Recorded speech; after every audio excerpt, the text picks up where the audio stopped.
Greetings. This is the one you've known as Jesus the Christ. Being truthful means being true to the truth, being filled with truth.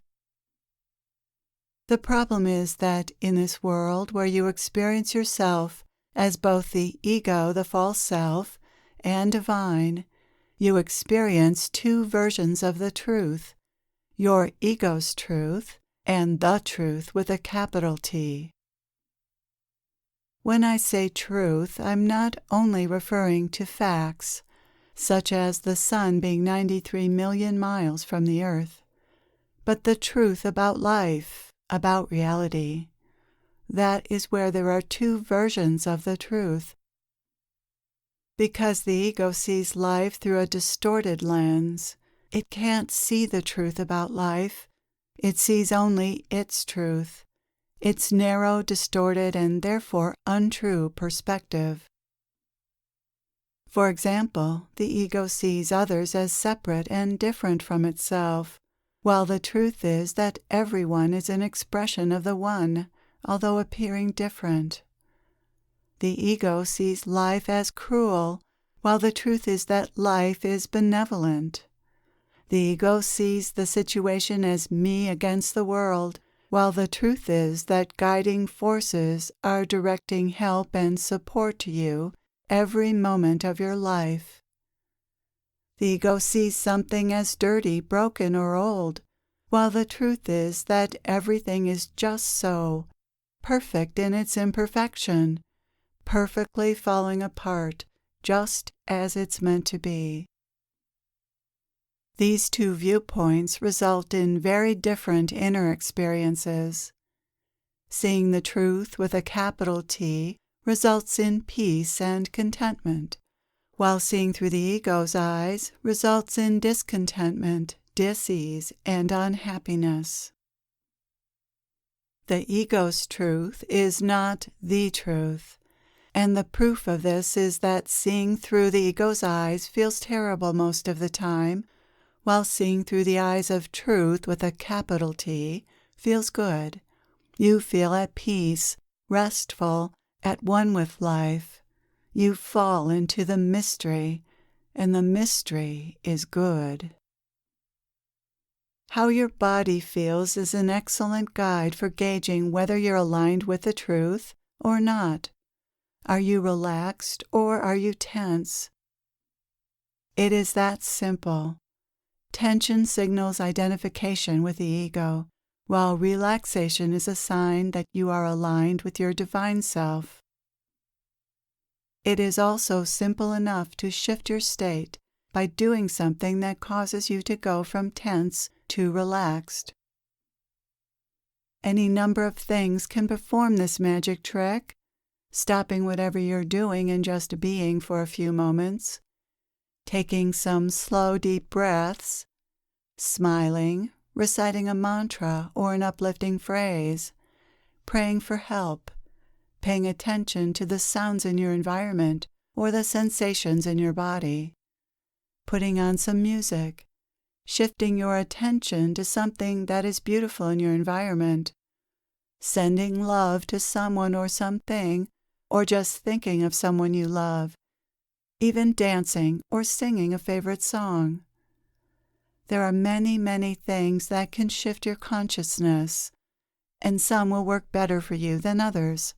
So experiment and discover what techniques for shifting your consciousness, causing you to relax, work best for you, and then incorporate them into your life.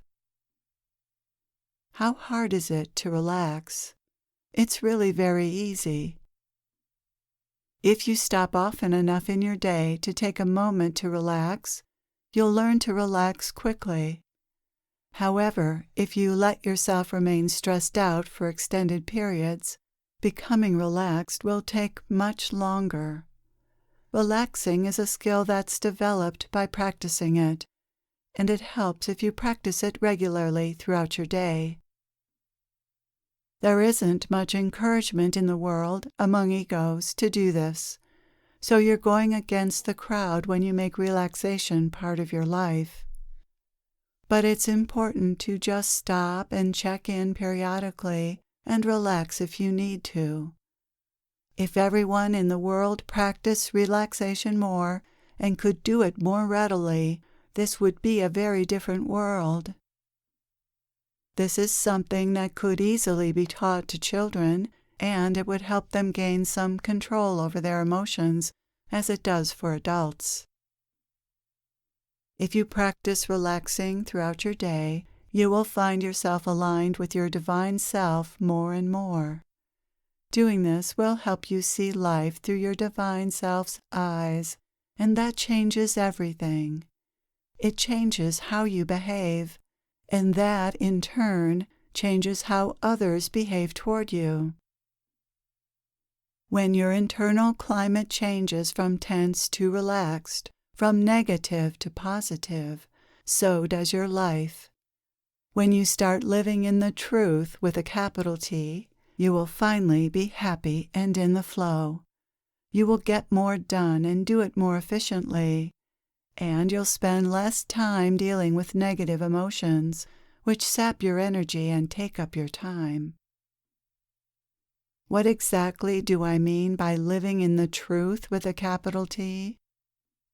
I mean living without buying into the voice in your head's ongoing commentary and evaluation.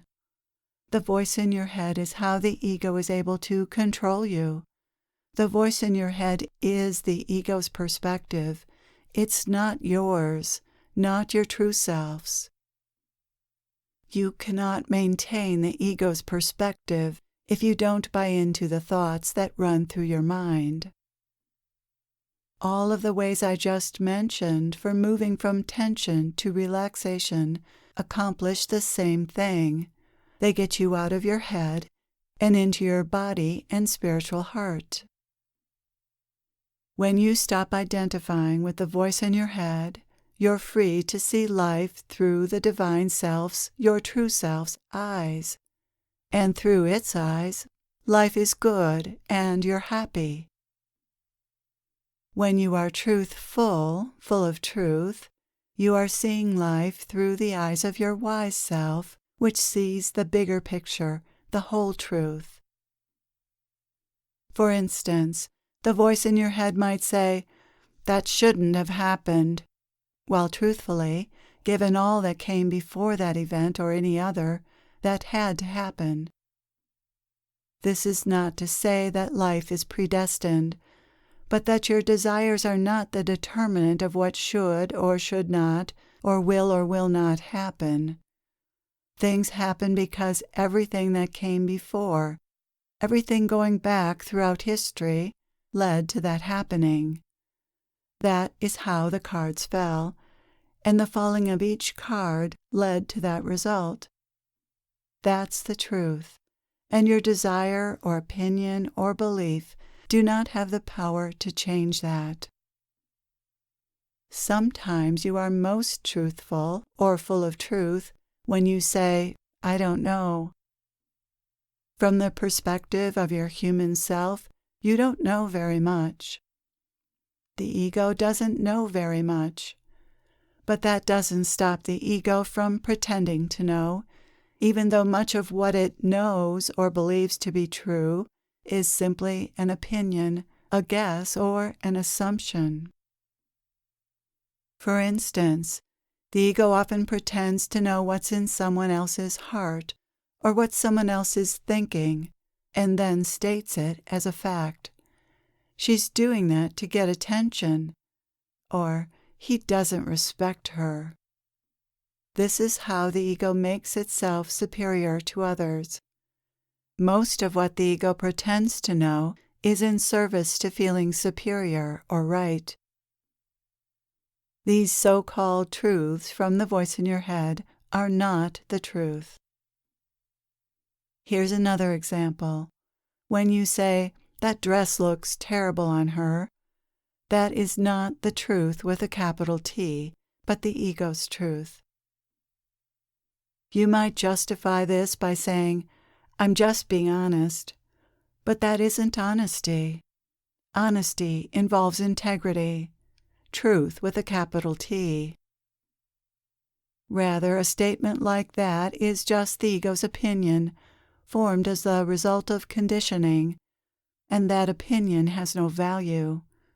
It's being judgmental and unkind, and that is not being truthful, full of truth. Honesty is not about speaking the ego's truth, but about speaking the truth with a capital T. As I said, you know when you're speaking the truth and when you're not by how it feels.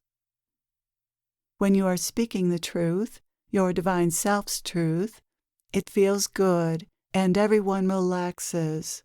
And when you are not, you don't feel good and no one relaxes. Desires are another example of the ego's truth, and they also aren't true. It may be true that your ego wants some particular thing to happen, but that means nothing in the scheme of things if your soul doesn't also want that outcome. The truth with a capital T is what the soul wants, not what your ego wants. And the only way you know what the soul wants is by observing what is actually happening. What is actually happening is either what God wants or what God is allowing to happen, and your desires often have little to do with that. So you could say that the truth is what is happening here and now, and what has actually happened. Who knows what will happen? That is not something anyone can know. What people desire or like or don't like about what is happening or about what did happen is irrelevant to the truth. The truth is reality, what is real, not what's in someone's mind. Desires are not real. Opinions are not real. Assumptions are not real. These are all stories the mind tells, part of the illusion spun by the mind, which interfere with experiencing the simplicity of real life, what is actually happening here and now. What is real and happening here and now, in addition to your sensory experience, is the experience of love, peace, acceptance, compassion, and wisdom of your true nature. These are ever present and ever available in the here and now. Although they, like thoughts, are not tangible, love, peace, acceptance, compassion, and wisdom exist in a realm that is actually more real than the physical realm. They exist in the realm that underpins and gives birth to the physical realm. Love, peace, acceptance, compassion, and wisdom are the expression and experience of God as God interfaces with form. God exists within form, and that is how God's existence is experienced. As love, as peace, as acceptance, as compassion, as wisdom. When you are experiencing and expressing these, you are in truth. You are being truthful. Whatever comes out of your mouth then will be truth. But as soon as you identify again with the voice in your head and believe you are that self, the false self, then you are no longer in truth, and you are bound to express yourself in untruthful ways.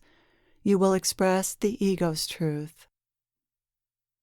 You can realign yourself with truth any time by simply noticing that you are caught in illusion, caught in the ego's illusory world of desires, opinions, assumptions, and imaginations, and then stopping whatever you're doing, taking a few slow, deep breaths, and remembering love and peace. You can use your mind to remember the experience of love and peace. You can remember a time when you felt love and peace, when you were aligned with the truth, and that will help you return to that state. This is a good use of your mind and imagination. Make an intention to experience love and peace, and spend a moment imagining your way back to it. Imagine a time when you were happy and in the flow, and that will help you find your way back to the truth. Be a lover of the truth. Be full of truth. Thank you for being here. I am with you always.